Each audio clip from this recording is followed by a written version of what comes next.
File item number 9, SCR number 17. Senator Jackson is not on her desk. We will pass temporarily. File item number 10, SCR number 19. Mr. Secretary, please read. Senate Resolution 19 by Senator Fuller, relative to California Aerospace Week. Thank you, Madam Chair. If you look on your desk, you will find an announcement that tells you everything about what's coming up, and I think you'll find it's an exciting week. But as chair of the Senate Select Committee on Defense and Aerospace, I'd like to present Senate Resolution 19 recognizing March 23rd through March 27th, 2015 as California Aerospace Week.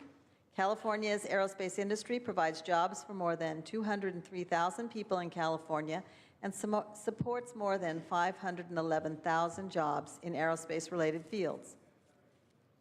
California is home to aerospace research, engineering, missile system centers, and leads the nation in human and robotic space exploration. Senate Resolution 19 recognizes the contributions of the aerospace community to the history, economy, security, and educational system of California. I respectfully urge your support of this resolution and the California Aerospace Week. I would like to introduce the host of the 2015 California Aerospace Week events being held in Sacramento. You step forward. Dr. Steven Sadorek with the American Institute of Aeronautics and Aviation, and Mr. Ross B. Gerlich with the Aerospace States Association, and Mr. Bill Barato with the California chapter of Aerospace States Association. And I'm going to give them a resolution, but I do need a vote. Okay. Thank you very much. Senator Huff. Thank you, Madam President. Members, I also rise in support of SR 19, recognize the importance of California Aerospace Week and its impact on our state economy. In my district, I have a couple of fastener companies that have fasteners in every airplane platform in the world, they say. In addition to that, there's many other jobs. Although we have bled a lot of aerospace jobs since the 1990s, we still have a lot of these vestigial organizations around. But also, California is home to 3 NASA Research and Engineering Centers. These centers are recognized as the Ames Research Center, the NASA Neil A. Armstrong Flight Research Center, formerly known as the Dryden Flight Research Center, and the Jet Propulsion Laboratory, or JPL.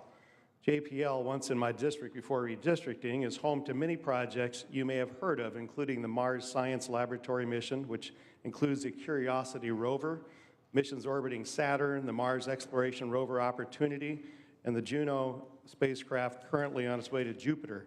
There's approximately 5,000 full-time employees at the JPL and typically a few thousand additional contractors working on any given day. California leads the nation in aeronautical firsts, and California's aerospace industry has produced many of the most significant orbiters and ships. This includes the Apollo 11 command module that carried the first humans to the surface of our moon, and later a fleet of space shuttles. I also respectfully urge your support of this resolution and the importance of California Aerospace Week. Senator Allen. Thank you, Madam President. I also rise in support of this SR 19. I'm the Vice Chair of the Select Committee on Defense and Aerospace, and as a senator from District 26, which encompasses the South Bay of Los Angeles County from El Segundo to the Palos Verdes Peninsula, I stand as a proud joint author of this resolution, which highlights, of course, the importance of aerospace to California. The South Bay in my district has been called the brain trust of the aerospace industry. Innovations originating in the aerospace research in our area include weather forecasting, wireless and long-distance telecommunications, computer joysticks, water filters, the artificial heart, and the electric car. Boeing, Lockheed Martin, Northrop Grumman all have facilities in the South Bay, employing my constituents in high-skilled, good-paying jobs. The LA Air Force Base, Los Angeles Air Force Base in El Segundo, is the only active duty military base in the LA area, and it's home to the Space and Missile Systems Center, which develops, deploys, and sustains the U.S. military space systems, including GPS, military satellite communications, defense meteorological satellites, and space-based infrared systems. And statewide, this industry employs over 200,000 Californians directly and supports more than 500,000 jobs in related fields. And I should mention, in this era where we've struggled to make sure we really grow jobs, 2 major grants have just come down, both at Boeing and also at SpaceX, that that are going to be creating thousands more new jobs in Southern California in this area. Studies estimate the aerospace industry's revenues in the state at $61.6 billion annually, roughly equivalent to the revenues of California's agriculture and entertainment industries combined. With the right investment and economic policies, California will continue to be a worldwide leader in research, development, manufacturing, and deployment of aerospace technologies for decades to come. So thank you to the men and women of aerospace, especially those who call the 26th Senate District home, and congratulations to a job well done. Enjoy Aerospace Week, and I urge a yes vote, an aye vote on SR 19. Thank you. Senator Fuller, would you like to close? I'd just like to close by thanking all of you, and I hope everybody will join me in the photo, especially those of you and the Select Committee or on the Aviation Caucus or people who just love California. And thanks to all those people who have been a great help to me so far. Thank you. Mr. Secretary, please call the roll. Allen. I. Anderson. I. Bates. I. Bell. I. Berryhill. Block. I. Canella. I. De Leon. Fuller. I. Gaines. I. Galgiani. I. Hall. I. Hancock. I. Hernandez. I. Hertzberg. I. Hill. I. Hueso. I. Huff. I. Jackson. I. Lara. I. Leno. I. Leva. I. Liu. I. McGuire. I. Mendoza. I. Mitchell. I. Monning. I. Morlock. Morell. I. Wynn. I. Nilsson. I. Pan. I. Pavley. Roth. I. Runner. I. Stone. I. Vidak. I. Wachowski. I. Wolk. Wolk, aye. Berryhill, aye. Thank you very much. Ayes 36, no 0. The resolution is adopted.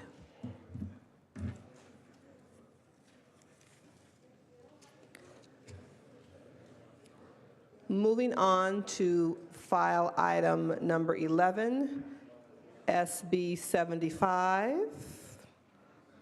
Senator Leno. Mr. Secretary, please read.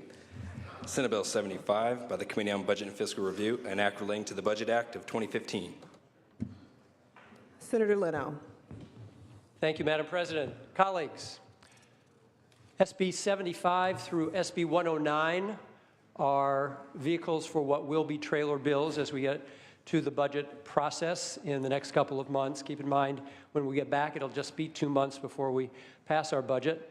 The Assembly will be sending us an equal number of AB bills.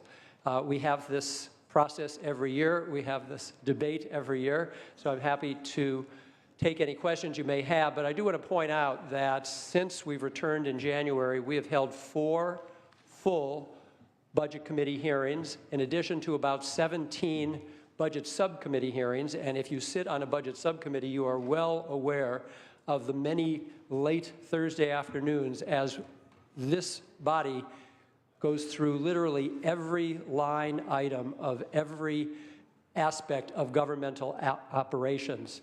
And then, of course, we bring it all together. We will pass our budget, the Assembly theirs. These bills that we're moving to the Assembly today will be the vehicles with the language contained within them. And then, of course, getting to our conference committee late in May so that we can have our budget passed by June 15th. And I will guarantee everyone that for a 5th year in a row, we will have a balanced and on-time passed budget. Questions do arise, why do we do it this way? And as long as I've been budget chair, my best explanation is truly one of facilitation and logistics. If you just count backwards from June 15th to when we get our May revision in mid-May, there's not much time for us to get the final numbers. Of course, if we're going to have it on the floor June 15th, I think we'd all like to have it in print by June 12th. Hopefully that's a few days. Back it up even more for printing and for full debate in Budget Committee and in Conference Committee, which is another 2 weeks of time, negotiations with the other House and with the governor. This is really about logistics. But again, if you've been a part of the Budget Committee process, if you've been a part of the Conference Committee or happen to watch the many weeks of it, you know that there is every opportunity for every line item to be reviewed, scrutinized, and open to the public for comment. So I would ask for your aye vote. Senator Nielsen. Madam President, ladies and gentlemen of the Senate, this is supposed to be the time or on the eve of the week of transparency. What we're embarking on here is everything but. Throughout the history of California, the countless budgets that have passed, they did not require this plethora of trailer bills. Throughout my first years in the Senate, maybe you had 5, 6 bills. Now we're entertaining 34 today. Another 34, 35, whatever, give or take a few in the Assembly. Every one of these are vehicles and have been used for such to push entire legislative agendas. Onerous legislation that circumvents the hearing process, the appropriations process, and are done behind closed doors in the dark of night. We will get these trailer bills before us moments before we vote. Barely get the actual language of the bill till it comes up on this laptop. And it is not the hours that were spent in subcommittee, nor even in the full budget committee that counts. It's the actual language you're voting on. If you like to vote for what's called a pig in the poke, then vote for trailer bills when they get to your desk finally, because you will not know what are in them. Only few will know. If you have any analysis, it will be committee staff analysis, but that is not the specific language. The members should be responsible to the citizens that have elected us here to be accountable to them, not our staff, to read the bill and know what the implications of these trailer bills are. Onerous policy impositions have been put upon the citizens of California. More recently, the school boards of California, whose reserves were going to be swept from them. Fiscal prudence undermined.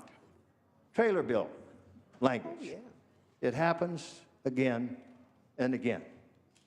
It is not good government. It's government at its absolute worst.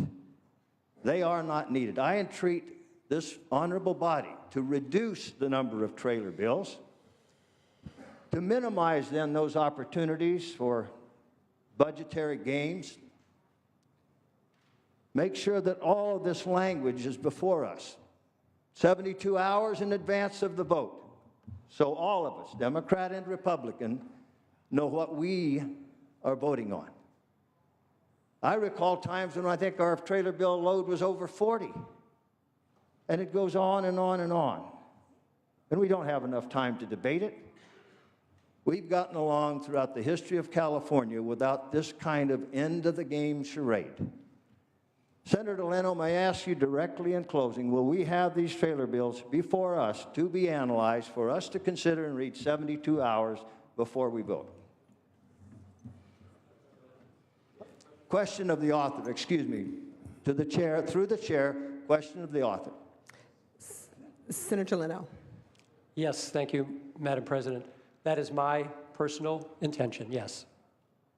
I heartily have confidence in you, Senator, but I do not have confidence in the process, and I'm going to make a bet. Let's just make a small one, $5, that is not going to happen. Senator Leno may keep his word, but somebody around here won't, and I will make sure to remind us all when that happens. Senator Huff.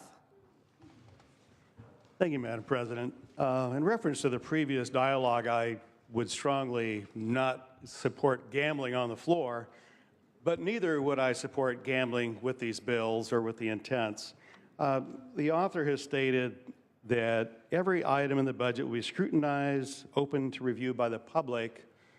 He also says we do this to facilitate and for logistics. How did that work for us last year on the cap on school reserves? You remember how that kind of played out at the last minute?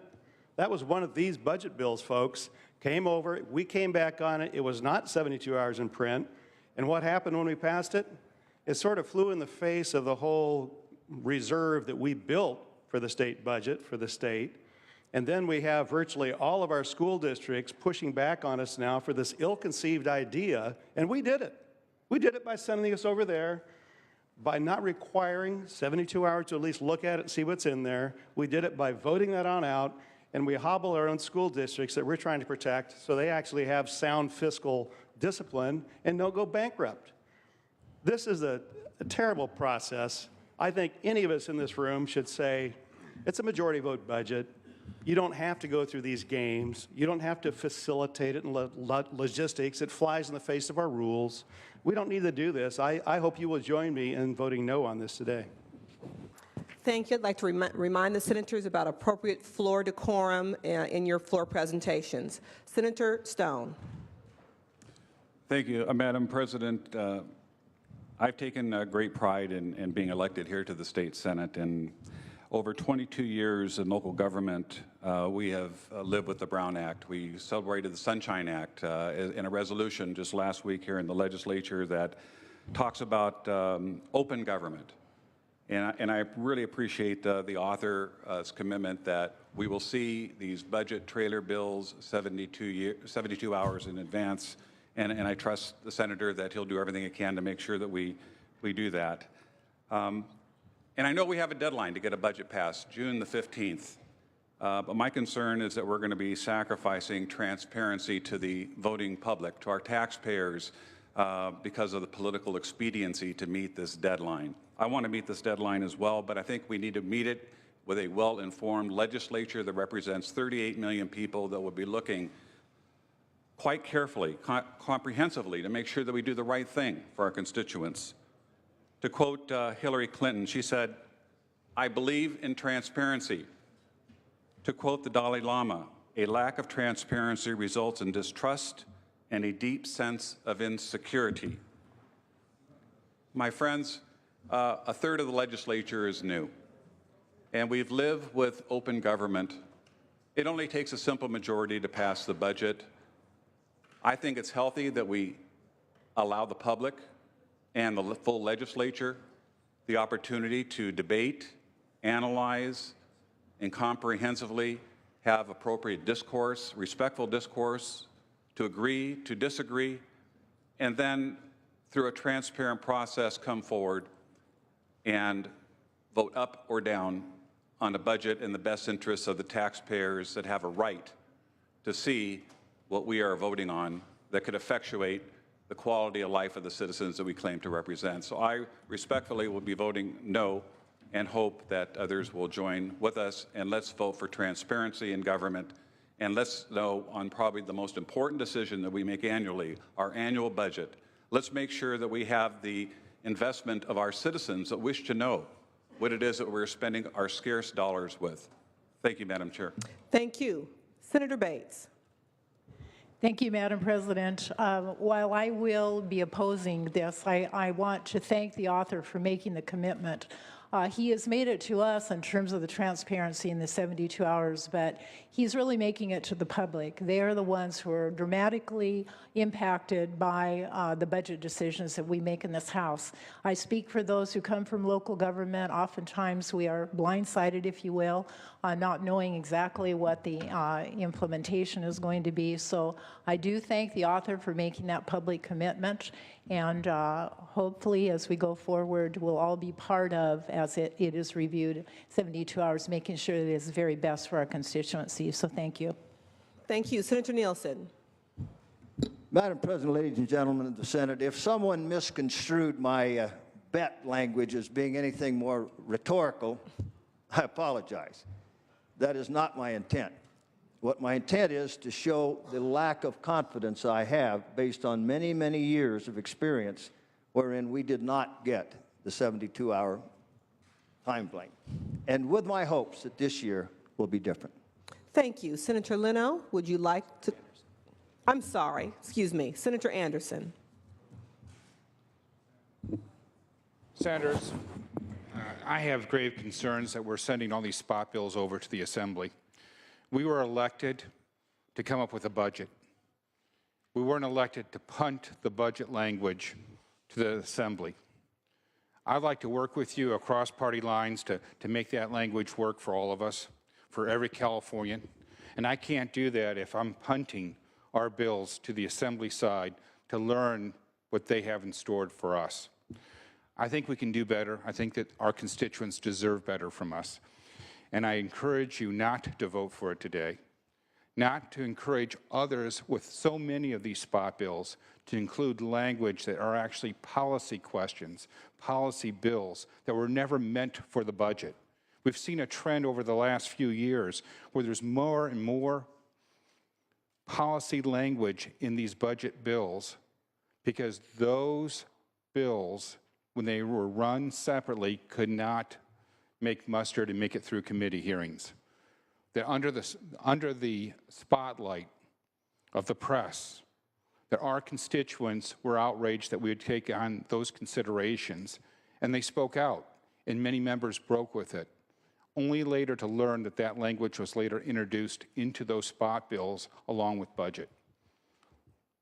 It's a privilege to be on this floor. We should be proud of what we do, and we shouldn't be punting to the Assembly. I urge a no vote. Is there any other discussion or debate? Seeing none, Senator Leno, you may close.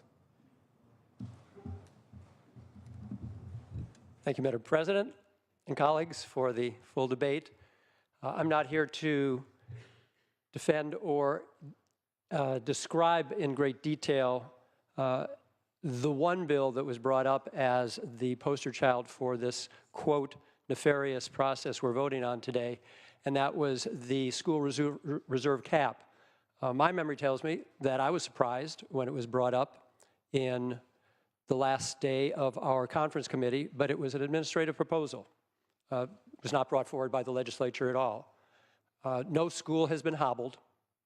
No school has gone bankrupt, because as the LAO said that night, that even if that cap ever took effect, and they projected it would never take effect because of details I will spare you, that at the soonest it could be 2019. So no harm, no foul. The governor has himself said since then he was open to revisit it. So if that's the worst of the worst, I don't think there's much nefarious going on. Now, if you're having some second thoughts about voting for these bills today, I suspect you will have some second thoughts about voting for the two water bills that we'll have on this floor tomorrow, because they will be Assembly bills that they are sending over to us today. They're vehicles with full public process. I would ask for your aye vote. Mr. Secretary, please call the roll. Allen? Aye. Anderson? No. Bates? No. Bell? Aye. Berryhill? No. Block? Aye. Cannella? No. De Leon? Fuller? No. Gaines? No. Galgiani? Aye. Hall? Aye. Hancock? Aye. Hernandez? Aye. Hertzberg? Aye. Hill? Aye. Hueso? Aye. Huff? No. Jackson? Aye. Lada? Aye. Leno? Aye. Leyva? Aye. Liu?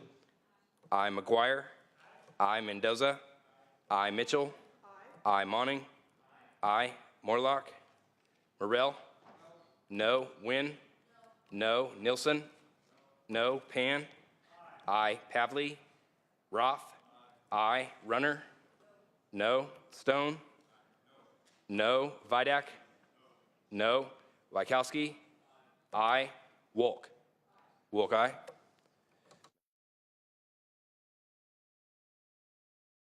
Ayes 23, noes 13. The bill passes. Members, the following bills will be deemed read a third time. Senate Bills 76 through 109. Those are file items 12 through 45. If there's no objection, the previous roll call will be applied to Senate Bills 76 through 109. Seeing no objection, ayes 23, noes 13. Those measures pass as well.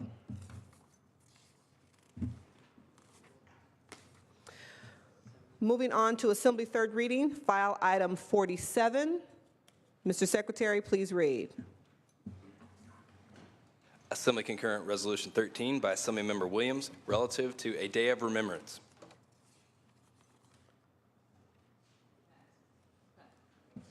pass. We have no floor jockey. Moving on to motions, returning to motions and resolutions. Without objection, Joint Rule 62A will be waived for the Education Subcommittee on Community Schools to meet on Wednesday, March 25th, 2015 at 2:30 p.m. without 4 days' notice in the Daily File. Again, motions and resolutions. Senator Galgiani, do you have an adjourned memory? Thank you. Senator Galgiani. Thank you, Madam Chair. I rise to adjourn in memory of Mary Jane McSorley Garamendi, who passed away on March 19th, 2015.